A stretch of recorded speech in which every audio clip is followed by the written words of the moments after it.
Ranasingam body Dubai నుంచి బయలుదేరిందట. Hello, నేను శ్రీకాకుళం నుంచి విజయని మాట్లాడుతున్నాను. బాడీ ఎన్నింటికి బయలుదేరింది? ఎన్నింటికి వస్తుంది ఏమన్నా తెలుసా? ఏరా విజయ్, న్యూస్ కన్ఫర్మేనా? అవునన్నా. మనకు తెలిసిన వాళ్ళు ఉన్నారు, కావాలంటే మాట్లాడతాను. మన కందిపేట చంద్రం ఉన్నారే, కూడా పనిచేస్తున్నారే, ఆయనే చెప్పారు.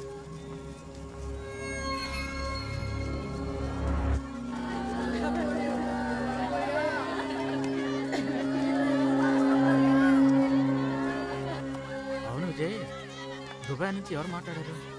చంద్రం అనే సమాచారం ఇచ్చారు. ఇప్పుడు ఫోన్ ఎత్తడం లేదు, ఎవరిని అడగాలో తెలియడం లేదు. బాడీ దగ్గరికి వచ్చిందన్నాక పందిరేసుకుందామయ్యా. పోయినసారి అనవసరంగా తీసేయాల్సి వచ్చింది.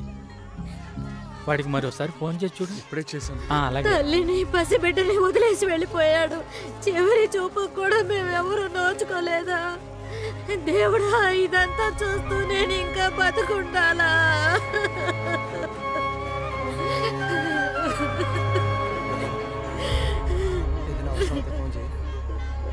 నేను ఇంట్లోనే ఉంటాను.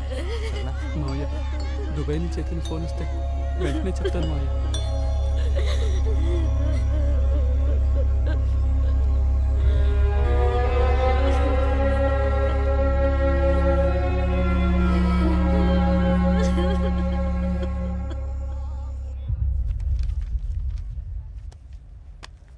ఆ ఫైల్ ఇవ్వమ్మా. సబ్ రిజిస్టర్ ఆఫీస్లో మాట్లాడానమ్మా. నువ్వు మొన్నే ఈ డబ్బు ఇచ్చుంటే ఈ పాటికి మ్యారేజ్ సర్టిఫికేట్ వచ్చేసిండేది. డబ్బు ఏర్పాటు చేయడానికి టైం పట్టింది సార్. పర్లేదమ్మా, నువ్వేం దిగులు పడకు, ఓ వారంలో నీ పని అయిపోతుంది. చూడు, మీ ఆయన బాడీని అక్కడి నుంచి తీసుకురావడంలో ఏదైనా లీగల్ ప్రాబ్లం ఉంటే చెప్పు, తీసుకొచ్చి ఏర్పాటు చేస్తాను. ఫీజుదేముంది చూసుకుందాం. కలెక్టర్ ఆఫీసులో పెళ్లి సర్టిఫికేట్ ఉంటే త్వరగా పని అవుతుందని అన్నారు. కలెక్టర్ ఆఫీసులో చెప్పారా? వాళ్ళకే అలాగే అంటారు. మన శ్రీకాకుళం జిల్లా నుంచి విదేశాలకు ఉద్యోగాలకు వెళ్ళి గత 10 సంవత్సరాల్లో 22,000 మంది చనిపోయారు. సార్, ఎంతమంది బాడీని తిరిగి తీసుకొచ్చారు చెప్పమని చెప్పు. సార్ ఏమంటున్నారు సార్? నిన్ను భయపెట్టాలని చెప్పట్లేదమ్మా, నిజం చెప్తున్నాను. కానీ ఇందులో అలాంటి సమస్య ఏమీ ఉండదనుకుంటాను సార్. సమస్య ఏం లేకపోతే ఓకేనమ్మా, ఇంకేమైనా ఉంటే ఆలోచించుకుంటూ చెప్పు, నేను చేసి పెడతాను. కొంచెం త్వరగా పని అయ్యేలా చూడండి. చేసేద్దామమ్మా, అంతా నేను చూసుకుంటాను.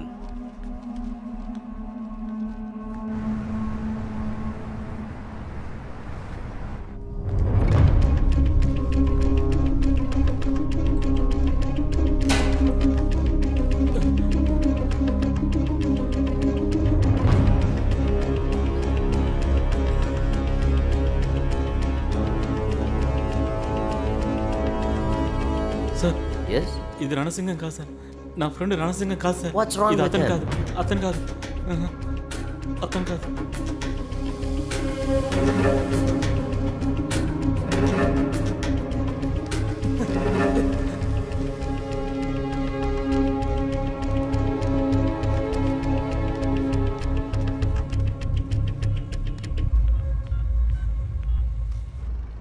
అమ్మా, దుబాయ్ నుంచి మరిన్ని మాట్లాడుతున్నాను. చెప్పండి.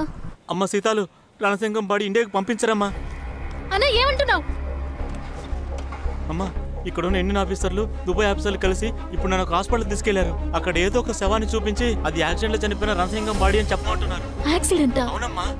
ఏదో కొట్లాట్లో చనిపోయినట్టు కంపెనీ వాళ్ళు లెటర్ పంపించారు. కొట్లాట? అబద్ధం అమ్మా, అబద్ధం. ఇక్కడ అలాంటిదేమీ జరగలేదు. ఇక్కడ ఆయిల్ ప్లాంట్ లో పెద్ద యాక్సిడెంట్ అయ్యింది. అందులో ఇండియా వాడు, పాకిస్తాన్ వాడు, బంగ్లాదేశ్ వాడు, శ్రీలంక వాడని 15 మంది చనిపోయారమ్మా. అమ్మా, కంపెనీ వాళ్ళు గవర్నమెంట్ చెప్పే అబద్ధాలని నమ్మకమ్మా. కనీసం నీ మొగుడు శవాన్ని కూడా వెతకరు. వదలకమ్మా.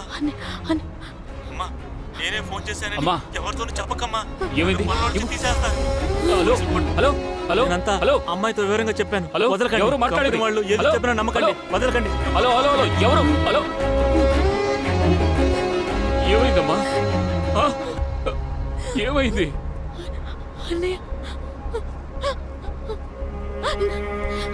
ఆయన ఫ్యాక్టరీ యాక్సిడెంట్ లో చనిపోతే ఏదో కొట్లాట్లో చనిపోయారని అబద్ధం చెప్పారన్నయ్య. బావా, నువ్వు పోరాడి జీవం పోసిన ఆనకట్ట ఇప్పుడు జీవసం వల్ల మిగిలిపోయింది. ఆయిల్ కంపెనీ యాక్సిడెంట్లో మీ హస్బెండ్ చనిపోయారని మీకెవరు చెప్పారమ్మా? అన్నయ్య ఫ్రెండ్ సార్, ఆయనతో ప్లాంట్లో కలిసి పనిచేశారు. ఆయన స్వయంగా చూశారని చెప్పారా? అవును సార్. మాతో అలాగే చెప్పారు. ఆయన నాతో ఫోన్లో మాట్లాడమంటారా? ఆయన కన్ఫర్మ్ చేస్తే దుబాయ్ ఎంబసీతో మాట్లాడి ఆయిల్ కంపెనీని డైరెక్ట్గా ఎంక్వైరీ చేయమంటారు. లేదు సార్, ఆయన మాట్లాడినప్పుడే చెప్పారు. దయచేసి నా పేరు బయటికి చెప్పకండి, చెప్తే నా ఉద్యోగం ఇలా పోతుంది చూడండి, అన్నారు. మనం ఏమైనా యాక్షన్ తీసుకోవాలంటే మన దగ్గర ఒక సాలిడ్ ప్రూఫ్ ఉండాలి కదా, ఆధారం ఉండాలి కదా. ఇప్పుడు ప్రూఫ్ అడిగితే అక్కడ ఏమైనా జరిగి ఉండొచ్చు. నేను ఇక్కడికి వచ్చింది న్యాయం కోసం కాదు, నా భర్త కోసం వచ్చాను. దయచేసి నాకు సాయం చేయండి. ఖచ్చితంగా మీకు సహాయపడడానికే ఇక్కడ ఉన్నాం. కొంచెం ఓపికగా ఉండండి. సార్, మేము 5 మాసాలుగా తిరుగుతున్నాం. అందరూ మీరు రైతుల సమస్యల్ని ఎలా పట్టించుకోకుండా వదిలేశారో మా అన్నయ్య విషయాన్ని కూడా పట్టించుకోకుండా వదిలేస్తారు అంటున్నారు. ఎవరమ్మా అలా అన్నారు? ఎక్కడైనా 1-2 సంఘటనలు అలా జరుగుండొచ్చు. మన దేశంలో రైతులు ఎంత కష్టపడుతున్నారు, వాళ్ళ పంటలకి ఏం జరుగుతోంది, ఎలా బతుకుతున్నారో తెలియని వాళ్ళకి గవర్నమెంట్ ఏం సాయం చేస్తుందో తెలుస్తుందా ఏంటి? అనవసరంగా ఏదేదో ఆలోచించకండి. ఖచ్చితంగా నేను మీకు మంచి వార్తే చెప్తాను. దిగులు పడకుండా వెళ్ళండి.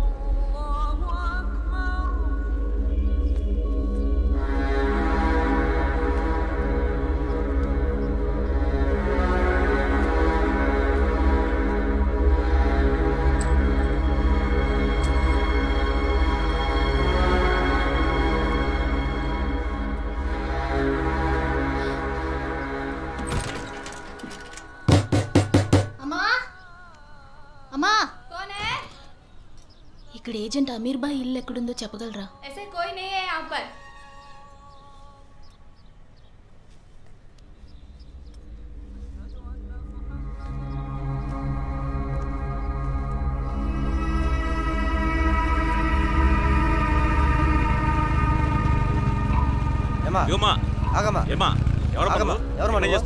అమీర్ భాయ్ అని. ఏంటమ్మా అమీర్ బాయ్ గిమీర్ బాయ్ అంటావు?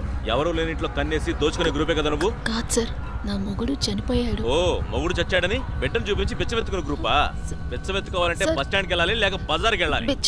బెచ్చం అడుక్కోవడానికి రాలేదు సార్. స్టేషన్కి తీసుకెళ్ళి మక్కిలి కొడతాం. ఇది రెసిడెన్షియల్ ఏరియా, ఇలాంటి వాళ్ళు ఇక్కడికి రాకూడదు. అసలు ఈ ఏరియాలో దొంగలు ఎక్కువ తెగ కంప్లైంట్లు వస్తున్నాయి. మానివయ్యా,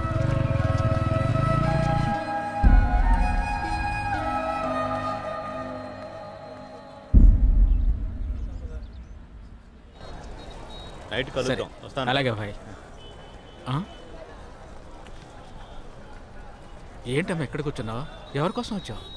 మిమ్మల్ని వెతుక్కుంటూనే వచ్చాను. ఎన్నోసార్లు మీకు ఫోన్ చేశాను కానీ తీయలేదు. ఆఫీస్కి వెళ్ళి అడిగితే మీరు రాలేదు అన్నారు. అందుకే తిన్నగా ఇక్కడికి వచ్చాను. మన భాను నాతో చెప్పాడమ్మా. నేను కొంచెం పనిలో ఉండటం వల్ల ఫోన్ ఎత్తలేకపోయాను. బాయ్, బావతో కంపెనీలో పనిచేసిన వాళ్ళందరూ యాక్సిడెంట్ అంటున్నారు, కానీ గవర్నమెంట్ ఆఫీసుల్లో ఇంకోలా చెప్తున్నారు. ఇందులో ఏది నిజం? ఇవ్వని దేవుడి కన్నా ఇచ్చే దెయ్యం ఎంతో మేలు అని అంటారు. ఆ కంపెనీ వాళ్ళతో నేను మాట్లాడి తీరాలి. అందుకే మిమ్మల్ని వెతుక్కుంటూ వచ్చాను. బాయ్, దయచేసి నిజం చెప్పండి బాయ్. ఇప్పుడే నమాజ్ చేసి వస్తున్నామ్మా. అబద్ధాలు ఆడితే అలా నన్ను క్షమించడు. రామ్మా, బిడ్డని పెట్టుకుని ఎందుకు ఎండలో నుంచున్నావు? రామ్మా, రామ్మా.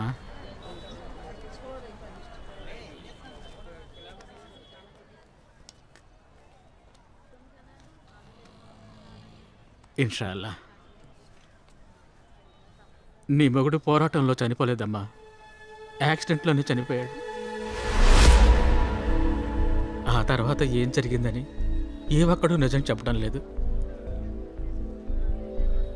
మిమ్మల్ని నమ్ముకునేగా ఆయన్ని విదేశాలకు పంపాను. మీరే ఇలా మాట్లాడితే ఎలా చెప్పండి? నేను ఒకరి కిందనేనమ్మా పనిచేస్తున్నాను. రాజకీయ నాయకుల లెక్క ఈజీగా అర్థం చేసుకోవచ్చు, కానీ వ్యాపారుల లెక్క అర్థం చేసుకోలేదు. అర్థం చేసుకోని ఎవరు కూడా. ఇండియాలో ఉన్న నన్ను దుబాయ్లో ఉన్న వాడిష్టానికి పనిచేయించుకుంటున్నాడు. అదే యజమానుల బలం. కూలికి పనిచేసే నా దగ్గర నాణ్యమైన వస్తువు కోసం ఆశించకమ్మా. నీ మొగుడికి ఇంత అన్యాయం జరిగిన తర్వాత కూడా నేను ఈ వృత్తి చేయాలంటే నిజాన్ని తెలుసుకోకూడదు, నువ్వు తెలుసుకోవద్దు. రణసింగం బాడీని తీసుకురావడానికి మనం ప్రయత్నిద్దాం. ఆ తర్వాత అంతా అల్లా చూసుకుంటాడు. కానీ ఒకటి, రణసింగం బాడీని తీసుకొచ్చే శక్తి నీకు మాత్రమే ఉంది.